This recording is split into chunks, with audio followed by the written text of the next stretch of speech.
Another message for you, Pisces. Not for you. May mga bagay na hindi talaga para sa inyo, mga kapiksi, no? And sometimes, sa sobrang pagiging stubborn natin, ibig sabihin ng stubborn, matigas ang ulo, hindi na natin na welcome yung mga bagay na para sa atin talaga kasi masyado tayo nakafocus dun sa mga bagay na hindi para sa inyo. So, matuto kayong mag-let go. Mararamdaman nyo yun, guys. Alam nyo yun. Alam nyo kung anong tama at mali and alam nyo kung ano yung para sa inyo and hindi para sa inyo, mga kapiksi. Mararamdaman nyo yan, okay?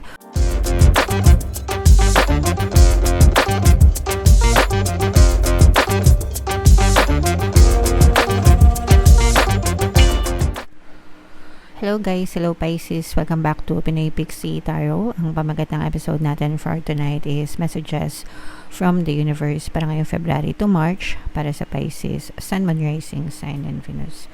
So, unahin natin tong deck na to mga kapiksi. Tingnan natin yung mga message para sa inyo. Pwede mag-resonate lahat. Pwedeng yung iba lang yung mag-resonate. Kung ano lang yung naka-resonate sa inyo guys, take that message.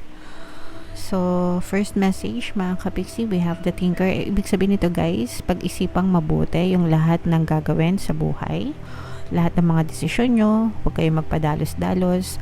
Use your logical side mga kapiksi. Pagganahin ng utak, ika nga. And huwag kayong magpadalos-dalos din, no? Kailangan tinitimbang nyo palagi yung mga sitwasyon sa buhay nyo, kung ano yung mga pros and cons, kung ano yung mga advantages and mga disadvantages. And kailangan kinoconsider nyo rin yung mga tao sa paligid nyo, kung sino yung maapektuhan, kung ano yung maapektuhan ng mga pagdidesisyon nyo mga kapiksi. Sometimes pwedeng i-consider nyo lang yung sarili nyo, sometimes kailangan consider nyo rin yung mga tao sa paligid nyo. So, depende sa sitwasyon nyo guys. Pero, palagi, mga kapiksi, wag magmadali, take your time, buhay nyo yan. Kayo yung responsible dyan, kayo yung accountable dyan. Alam nyo kung ano yung mga kabuti sa inyo, alam nyo kung ano yung tama at mali. Palagi magdasal, mga kapiksi, especially kung kailangan nyo magdesisyon para maggabayan kayo ng inyong mga anghel gabay, mga kapiksi. Okay? So, comment down below guys if naka-resonate kayo. Another message for you, Pisces. Between balls, ito guys, ibig sabihin nito for some of you, pwedeng natatrap kayo sa dalawang sitwasyon sa buhay nyo. Pwedeng nahihirapan din kayo magdesisyon, ganyan. Pwedeng you are trapped between your past and present situation. O kaya naman, pwedeng natatrap kayo between negative and positive na situation, mga kapiksi. For some of you, pwedeng natatrap din kayo sa dalawang tao, no? Guys. So, again guys, nandito na naman tayo sa timbangin nyo kung ano yung makakabuti para sa inyo. And when it comes to past and present, mga kapiksi, always nyong tatandaan na past is already irrelevant kasi tapos na yon, no? So, kung negative yung nangyari sa past, kailangan kalimutan nyo na, erase na, delete na, mga kapiksi, para hindi na siya maging dominant sa thoughts nyo. Kasi kapag palagi nyo siyang iniisip, guys, kung negative naman yung situation, kung palagi nyo siyang iniisip, mga kapiksi, you will also get to experience the same scenario, same situation, same people, same toxicities, no? Kung palagi nyo siyang iniisip, mga kapiksi. So, do yourself a favor and wag yun na masyadong isipin yung mga nega, guys. Sometimes it's easier said than done kasi yung mga tao, madalas talaga mahilig mag-isip ng nega, mahilig mag-overthink guys, pero ano lang siya, it's a habit, mga kapiksi, kasi nasanay kayo ng ganon. Pero kung sasanayin nyo rin yung sarili nyo to look at the brighter side of things, marirealize nyo na madali lang din pala mag-isip ng positive, mga kapiksi. Okay? So, yeah, sana makamove on na kayo guys. Okay? And another message, Pisces. By the book, ito guys, ibig sabihin na to, matuto tayong sumunod sa mga batas ng buhay, mga kapiksi. Laws of the universe, bago pa tayo ipinanganak guys.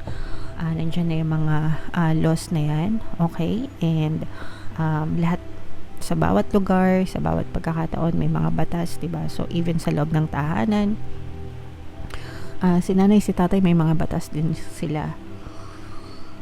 And yung mga batas na yun guys, they are in place para mapanatili yung kapayapaan and katahimikan. So, kailangan matuto tayong sumunod, mga kapiksi. And sabi nga, 'di ba?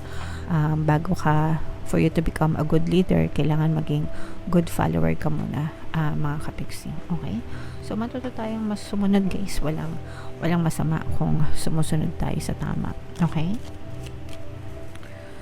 Another message for you, Pisces. Not for you. May mga bagay na hindi talaga para sa inyo, mga kapiksi, no? And sometimes sa sobrang pagiging stubborn natin, ibig sabihin ng stubborn, matigas ang ulo, hindi na natin na welcome yung mga bagay na para sa atin talaga, kasi masyado tayo nakafocus dun sa mga bagay na hindi para sa inyo. So matuto kayong mag-let go. Mararamdaman nyo yun, guys. Alam nyo yun. Alam nyo kung anong tama at mali, and alam nyo kung ano yung para sa inyo and hindi para sa inyo, mga kapiksi. Mararamdaman nyo yan. Okay?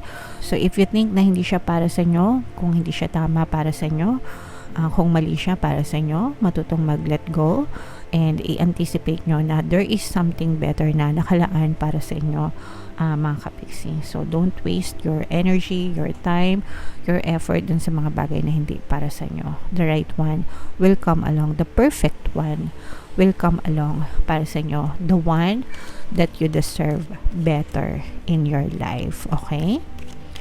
So yeah.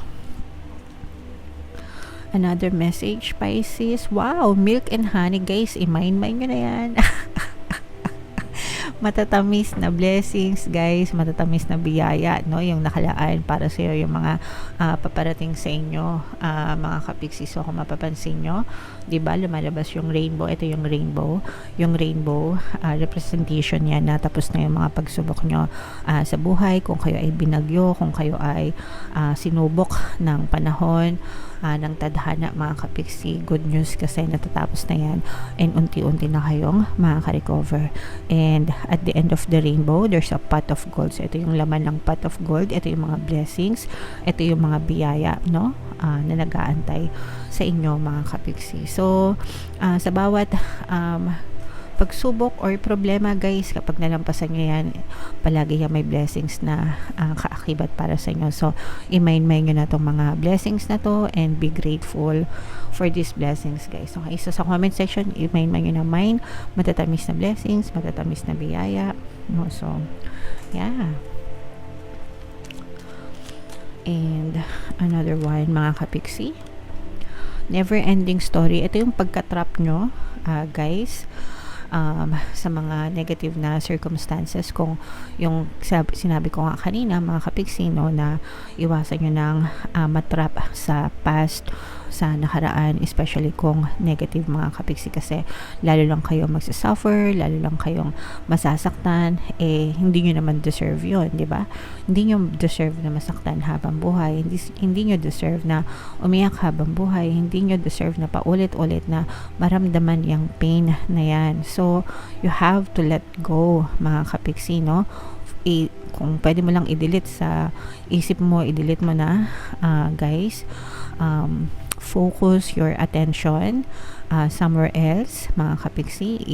Ilibangin mo ang sarili mo, ibaling mo yung attention mo sa ibang bagay, sa ibang tao, sa mga desires mo, sa mga goals mo, mga kapiksi, imbis na magreklamo ka dun sa nangyari sa past. Kasi kung hindi mo gagawin yan, talagang paulit-ulit kang mahihirapan, paulit-ulit kang masasaktan, paulit-ulit kang magsasuffer, and hindi mo deserve yung mga sufferings na yon, mga kapiksi. You deserve all the best things in the world, you deserve all the nice things in the world, you deserve all the love and greatest things in this world, mga kapiksi. So do yourself a favor and kalimutan mo na yung mga negative na nangyari sa inyo, guys. Okay? Alright. So comment down below, guys, if naka-resonate kayo dyan sa mga messages na yan. Ito, guys, i-mind nyo itong mga blessings na to, matatamis na blessings na yan, mga kapiksi. And if naka-resonate kayo dito sa mga messages na to, guys, comment down below. So, bunod pa tayo ng isang card. Habang sinashuffle ko ito, mga kapiksi, panoorin nyo muna yung video natin regarding sa ating paano mag-manifest ng abundance video course. Kapiksi, sawa ka na ba sa mga struggles at hirap sa buhay mo? Masipag ka ba at masikap sa buhay ngunit hindi ka pa rin umaasenso? Ilang beses ka na bang nag-attempt magnegosyo at mag-invest pero palagi ka pa rin nalulugi? Sa pagkakataon na ito ay maaaring may subconscious beliefs ka na nagiging balakid sa iyong pag-unlad at pagyaman. Introducing, paano mag-manifest ng abundance video course. Dito ay matututunan mong ma-overcome ang mga balakid mo para tuluyan ka ng umunlad, umasenso, sumagana, maging matagumpay, successful at maswerte sa iyong kabuhayan, pera, trabaho, negosyo, salapi at kaperahan ng bonggang-bongga. Dali, mag-send na ng email sa pinoypixitaro@gmail.com at simulan na ang iyong pagyaman ngayon. Alright, so sa lahat ng gusto mag-avail ng mga courses natin guys, naka-flash sa screen nyo. Una, meron tayong paano mag-manifest ng abundance video course para sa inyong kasaganaan sa kaperahan, trabaho, negosyo, salapi at swerte. Meron din tayong paano mawala ang third party at magkaroon ng harmonious na relationship para mawala yung mga sabit sa relasyon. And meron din tayong email coaching, manifest your desires using the law of attraction. Pwede sa love, pwede sa money mga kapiksi. So if interesado kayo guys, mag-send lang kayo ng email sa pinoypixitaro@gmail.com. So guys, ito yung additional message for you. You are awesome, okay? So sabi ko nga sa inyo, mga kapiksi, you deserve all the best things in this world. Kaya wag mong hayaan na yung sarili mo na mag-suffer sa mga kanagahan na nangyayari sa mundo. Mga kapiksi, you are loved, you deserve to be loved, you deserve to be treated with love and respect mga kapiksi. You are awesome, okay? So pwede nyo guys pakinggan kung meron kayong mga emotional pain mga kapiksi no, na pinagdadaanan right now. Pwede nyo pakinggan yung ating Ho'oponopono and Self-Love Subliminal, especially para talagang makamove on kayo, mawala yung mga hinanakit sa dibdib nyo mga kapiksi. Marami na tayong success stories dyan guys, talagang gagaan yung pakiramdam nyo mga kapiksi, okay? So your greatest relationship is the one you have with yourself.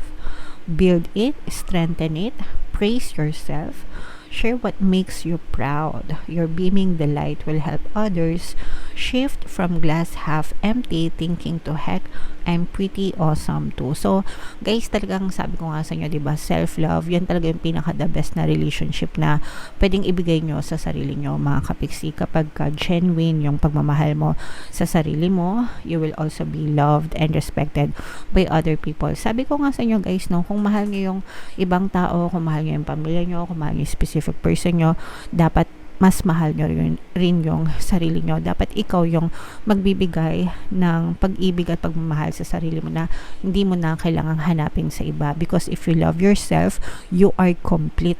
No? Hindi mo na kakailanganin ng validation from other people because you love yourself so much. Okay? So, yeah. You're awesome. You're loved, mga kapiksi. Okay, so comment down below if naunawaan nyo yan guys, and sana naka-resonate kayo. Ito guys, i-mind nyo na sa comment section. For more tarot readings para sa Pisces, ito yung playlist nyo. Ito naman yung ating success stories ng paano mag-manifest ng abundance video course. Click here to subscribe guys. Ito yung ating mga pampaswerte subliminals. Thank you for liking, sharing, and subscribing. See you again next time. I love you all. Have a nice day. Bye-bye.